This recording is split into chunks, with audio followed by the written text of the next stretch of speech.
Eh ben, hormis le double épisode d'intro, cette saison 2 on voit pas du rêve pour l'instant, hein. C'est 4 épisodes de suite qui m'ont pas fait grimper au rideau d'une quelconque façon. Et c'est dommage parce que pour la plupart d'entre eux, il y avait la base de quelque chose de bien, vraiment. Là, c'est quand même le suivi assez direct de mon épisode préféré jusqu'à présent. Et sur la considération entre Jazz et Danny, c'est très cool. Sur le papier, c'est très cool, mais c'est illustré stupidement. Stupidement, du début à la fin presque, hein. J'exagère le trait, ça se regarde, c'est à peu près correct, mais il n'y a rien qui élève ça, alors que ça aurait pu être vraiment génial. Sur tellement de points. Ça démarre sur la narration de Jazz, qui donne l'impression que ça va être centré sur elle, cette histoire-là. Qui nous fait une espèce de délire narratif très connu où on est dans une situation délicate dans le futur. Je vais vous raconter ce qui s'est passé avant. Et ce qui s'est passé avant, c'est que ils étaient en sortie de famille avec tout le monde, c'est-à-dire les parents d'Annie et elle. Ils font ça régulièrement pour aller chasser du fantôme sous la mer. Voilà, ils ont leur sous-marin. Tiens, on va voir s'il n'y a pas la présence de fantômes sous la mer, parce qu'on n'est jamais sûr de rien. Et donc, très vite, on a le suivi de l'épisode précédent sur la situation du galion fantôme pirate qui a sombré. Donc il s'est pas allé très loin. C'est dommage. On va donc directement poursuivre cette menace-là. Et je sais pas si vous vous en souvenez, mais l'épisode précédent, c'était pas une menace sensationnelle, hein. Ça va pas être beaucoup mieux. Même si ça donne un espoir au départ. Mais étant donné que on va avoir le même méchant qu'on a eu, eh ben ça va vite être brisé en morceaux cet espoir. On va avoir cette espèce de mise en scène où lorsqu'ils arriveront, il y a Danny qui dit qu'il voit des fantômes. Alors c'est ça qui est un peu bizarre, des fantômes, pas un, des. Alors que bon, on verra plus tard que c'est deux fantômes, mais qui se complètent, quoi. C'est un peu bizarre, c'est ça, bref, quoi. Et donc, il panique, il tire partout comme un dératé, et il passe pour un fou auprès de ses parents et de Jazz, en tirant partout, en utilisant l'armement, tout ça, tout ça. Et il y a cette inquiétude qui se forme avec vraiment ce genre de truc qui m'irrite au plus haut point. C'est ce genre de truc qui devrait pas être là dans une série qui essaye de prendre ses enjeux un tant soit peu au sérieux une fois de plus. Avec les parents de Danny qui se disent tiens, on va le mettre dans une centrifugeuse pour lui extirper la folie. Il est un peu taré, tiens, un petit coup de centrifugeuse, on sait jamais. C'est complètement débile ça, excusez-moi. Et donc oui, on va se centrer sur Jazz qui s'inquiète de lui. Lui qui semble régulièrement voir des fantômes qui ne sont pas là. En tout cas du point de vue de Jazz. Jazz le voit et lorsqu'il est en train de s'exciter parce qu'il croit voir un fantôme dans un couloir quelque part, elle ne voit rien. Et donc elle craint qu'il ait des visions, que ça lui soit monté un peu à la tête son rôle de fantôme protecteur, quitte à avoir des hallucinations en fait. Et plutôt que d'essayer de directement en parler avec lui, de voir s'il n'y a pas moyen de faire quelque chose de plus recherché. Parce que là, vraiment, on est au stade où quand même, peut-être que ce serait le moment de s'avancer vers lui pour se renseigner un peu plus. Elle va avoir cette idée de mettre en place un camping où on va bannir, proscrire tout ce qui est truc de fantôme pour qu'on passe juste du temps en famille. Voilà, bon, m'a dit plutôt vite d'accord, Jack peut pas, parce qu'elle, non, fantôme, fantôme, hein, moi c'est fantôme, fantôme, hein, je suis taré, hein. Mais ouais, on va essayer quand même de mettre ça en place, mais très vite, il va encore être pris dans ses démons, il aura toujours cette espèce d'hallucination, semble-t-il, et on va vite switcher, c'est ça que je trouve très irritant, parce que vous aviez un truc intéressant, on va switcher de point de vue. Maintenant, c'est plus centré sur Jazz qui voit les choses de son point de vue et tout ce qui se passe, c'est par rapport à ce qu'elle observe, etc. Maintenant, bah, c'est juste, on change de point de vue comme on veut, de façon générique, quoi, hein, comme d'habitude. Et donc, la petite patte que vous étiez donnée au début, vous la lâchez au bout de 9-10 minutes d'épisode.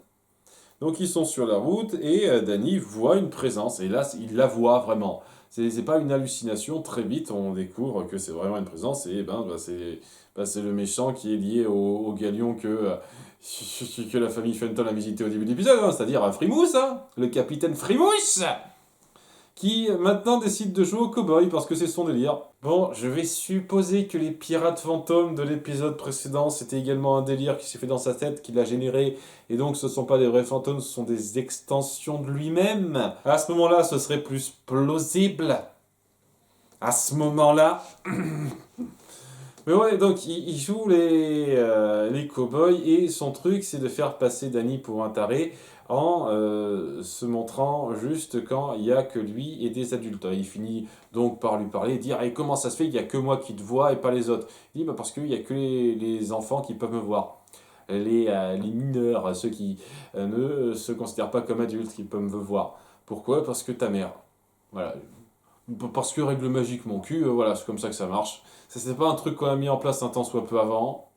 Bon, c'est pas infirmé une seule seconde par ce qu'on a montré dans l'épisode précédent. À aucun moment donné, on ne voit les adultes apercevoir ce fantôme-là, donc ok. Par contre, il voit les fantômes des pirates squelettiques qui bossaient pour lui, hein. Donc,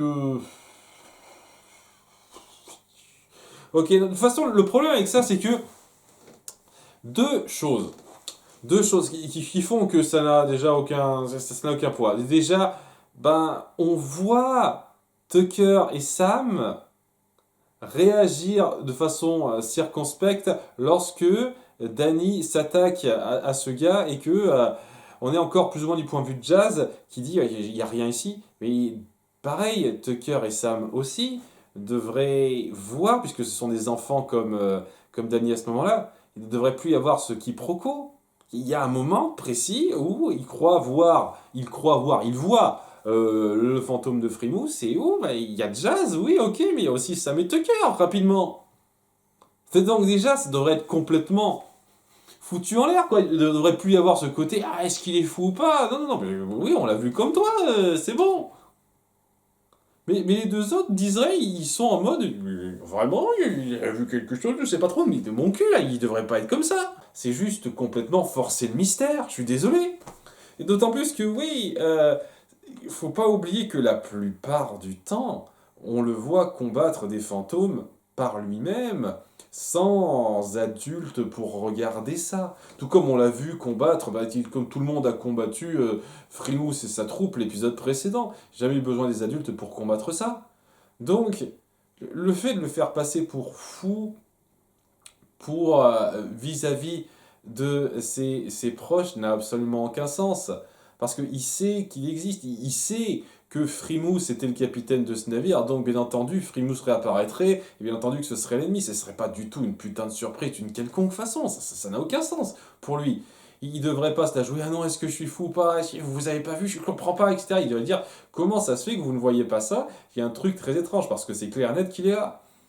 Franchement, hein. Et surtout, vous voulez vraiment me faire croire que Frimousse, durant toutes ces scènes avant cette révélation de ouf gueudin, a toujours réussi à battre Danny ou à se barrer sans se faire avoir dans chacune de ses rencontres. À aucun moment donné, Danny n'a eu l'opportunité de le capturer, de lui faire mal ou quoi que ce soit. Durant toutes ces rencontres, il était trop fort pour Danny. Il était trop subtil. Il venait trop rapidement. Vraiment? Vous foutez de ma gueule? Ça n'a aucun putain de sens. Et c'est là que ça écrase totalement, ça casse à 100% le suspense, le côté un petit peu fort de la mise en scène de départ, c'est-à-dire, mon Dieu, est-ce que Danny est fou? Pourquoi il est complètement chamboulé par ça? Je suis plus sûr si je vois un vrai fantôme ou pas, etc. Alors qu'en fait, non, il ne devrait pas être chamboulé par ça, c'est un mioche débile, c'est un fantôme de mioche débile. C'est tout ce que c'est. Ça devrait pas être particulièrement dérangeant pour lui. Et oui, ça devrait faire bizarre pour les adultes qui voient Danny comme ça, mais sans plus. Vous gâchez un concept qui aurait pu être cool. Néanmoins, oui, comme les adultes ne peuvent pas le voir parce que magie ta gueule, et ben Jazz non plus ne peut pas le voir parce que mentalement c'est une adulte dans sa tête, c'est un peu ce qu'on veut essayer de montrer. Donc, il va y avoir cette espèce de grosse dispute, cette espèce de conflit grossier forcé entre eux, où Dany essaye à tout prix de la convaincre qu'il y a un fantôme et qu'elle ne le croit pas. Et le truc avec ça, c'est pourquoi elle en est au stade d'incrédulité totale, alors qu'elle sait que Dany est un fantôme et qu'il y a peut-être des trucs un peu bizarres qui entrent en jeu. C'est un truc qui mérite pas mal, quoi. Elle essaye de jouer la responsable en disant non, je vais pas te laisser partir dans tes délires, je vais te surveiller, tu vas rien faire, etc. Comme si elle était persuadée que c'est juste un problème de comportement à gérer comme ça. Et franchement, ça me fait de la peine. Ça me fait de la peine d'être énervé par ça, parce qu'une fois de plus, Jazz, jusqu'à présent, avant cet épisode en tout cas, c'est le personnage que je trouve le plus intéressant dans sa façon de vouloir soutenir Dany avec tact, sans donc lui faire savoir qu'elle sait, etc., etc. Et ben là, non, il n'y a pas de tact, c'est juste t'es taré, arrête tes conneries, je vais pas te laisser continuer dans ton délire. Je vais pas réfléchir plus que ça. C'est Dany au passage qui. Bah, elle la voit juste comme un problème parce qu'une fois de plus, il n'y a toujours pas cette communication entre eux, mais c'est pas satisfaisant, c'est chiant en fait. Et ça me fait mal, ça me fait mal de voir ce suivi de relations autour d'un concept qui me plaît énormément, peut-être le meilleur concept de la série jusqu'à présent, aussi mal rendu. Mais ouais, plutôt que d'avoir des moments intelligents et fins pour appuyer qu'elle finit par le croire, même si elle ne le voit pas, ce qui aurait pu être cool, quoi, ce fantôme contre lequel il se bat. Non, ça va être dans ta tête, t'es adulte, j'ai fait en sorte que tu ne sois plus d'adulte dans ta tête. Je vais jouer les petits frères gamins chieurs pour faire ressortir la grande sœur gamine qui se plaint. C'était ça le principe. En se moquant d'elle, en finissant par casser son petit doudou Einstein, ce qui fait que elle dira oh non, t'es trop nul comme ça pour que il y a son côté enfant qui ressorte et qu'elle puisse enfin voir le fantôme en question. Donc mis en scène de façon gamine et débile, parce que sinon ce serait trop intense. Et puis il faut que ce soit une série humoristique pour le jeune public. C'est pas ça qui nous a empêché de faire un double épisode d'intro pour cette saison 2 qui avait des enjeux graves et qui savait traiter majoritairement ça avec sérieux, mais bon, c'est juste une fois de temps en temps, hein. La plupart du temps ça doit être du gros lol. Bon, elle finit par voir ça, ils se mettent d'accord pour lutter ensemble. Et elle est tellement pas subtile dans sa façon de ne pas lui dire qu'elle sait qu'à un moment donné, il devrait le comprendre par lui-même. Il dit, ok, je vais m'occuper du fantôme, toi tu vas appeler à l'aide ailleurs pour aider nos parents. En fait, vas-y, je vais pas regarder. À un moment donné, lors du combat, je vais pas en parler, mais il y a aussi la mise en scène est naze. Il y a un passage que je trouve stupide, juste au moment, juste avant le moment où il la convainc de redevenir un petit peu enfant à elle-même, où il y a Frimousse qui pousse la tante des parents dans l'eau, dans le courant, quoi. Et il lui dit, regarde, c'est grave. Et en mode cartoon, en mode 1, 2, 3 soleil, quoi, le fantôme arrête de bouger la tente au moment où elle regarde. Mais le truc avec ça, le problème, c'est pas que la tente ne bouge plus, c'est que la tente a été complètement déplacée, elle n'est plus du tout au même endroit. Elle est proche du ravin, là, enfin proche du cours d'eau, alors qu'avant c'était beaucoup plus éloigné. Ça ne la fait pas tilter, ça. C'est pas du tout. Parce qu'elle réfléchit pas à l'école. C'est détail, excusez-moi. Bref, il y a les parents qui sont à l'eau, donc Danny les sauve dans un moment qui est plus cocasse qu'autre chose, et à la fin ils se battent ensemble, et une fois de plus, pas du tout. Pas du tout subtil dans son approche, elle fait ah, oups, et j'ai perdu cette espèce d'appareil pour attraper les fantômes, je te le lâche comme ça, vas-y. Elle fait en sorte qu'il se barre en lui faisant un clin d'œil et en actionnant un gadget du camion pour que les parents soient distraits. Je veux dire, ce genre de considération, c'est bon, admettez que vous savez, quoi. C'est complètement stupide de garder ça. C'est le truc qui m'a peut-être le plus ennuyé là-dedans, en dépit du fait que c'est pas le pire, clairement pas le pire en termes d'écriture, en termes de traitement du truc. C'est le fait que vous mettez en place au tout début, dans le petit monologue que se fait Jazz dans sa tête, la possibilité qu'à un moment donné, il faut qu'elle dise à Danny qu'elle sait. J'ai un peu envie de le laisser à ses devoirs, en le laissant dans l'ignorance par rapport à moi, mais c'est pas impossible, j'ai le sentiment que je sois obligé de lui dire dans le futur. Et c'est comme ça que ça commence, cet épisode, donc ça promet un peu l'idée qu'il va enfin y avoir cette révélation entre eux. Et plutôt que d'aller au fond dans cette idée-là, eh ben on finit par dire non. Au bout du compte, on va garder ce statu quo-là. Parce que on peut faire plus de gags sur cette situation. C'est un peu ennuyeux parce que je suis pas non plus contre cette situation. Je trouve qu'elle est intéressante, cette situation. Mais vous promettez quelque chose, vous n'allez pas plus loin. Et sans vouloir être vexant, j'espère tout de même qu'avant la fin de la série, il y aura cette révélation entre eux. D'une façon ou d'une autre, Danny saura que sa sœur sait. Ça serait quand même cool qu'avant la fin de la série, il y ait ça, quoi. Si ça se fait pas, je trouve que ce sera un gâchis total, hein, franchement. Mais ouais. Donc, ouais, ça c'est le dernier petit gâchis, là. Et au bout du compte, ça allait, c'était tout juste correct. Parce que la mise en scène du début, même si elle n'est pas du tout cohérente avec la révélation du méchant est efficace. Jazz, même si elle est conne sur la deuxième moitié, au moins elle a toujours des bonnes intentions qui se ressentent. Le fait qu'on essaye de centrer un peu ça sur elle en première moitié, c'est cool.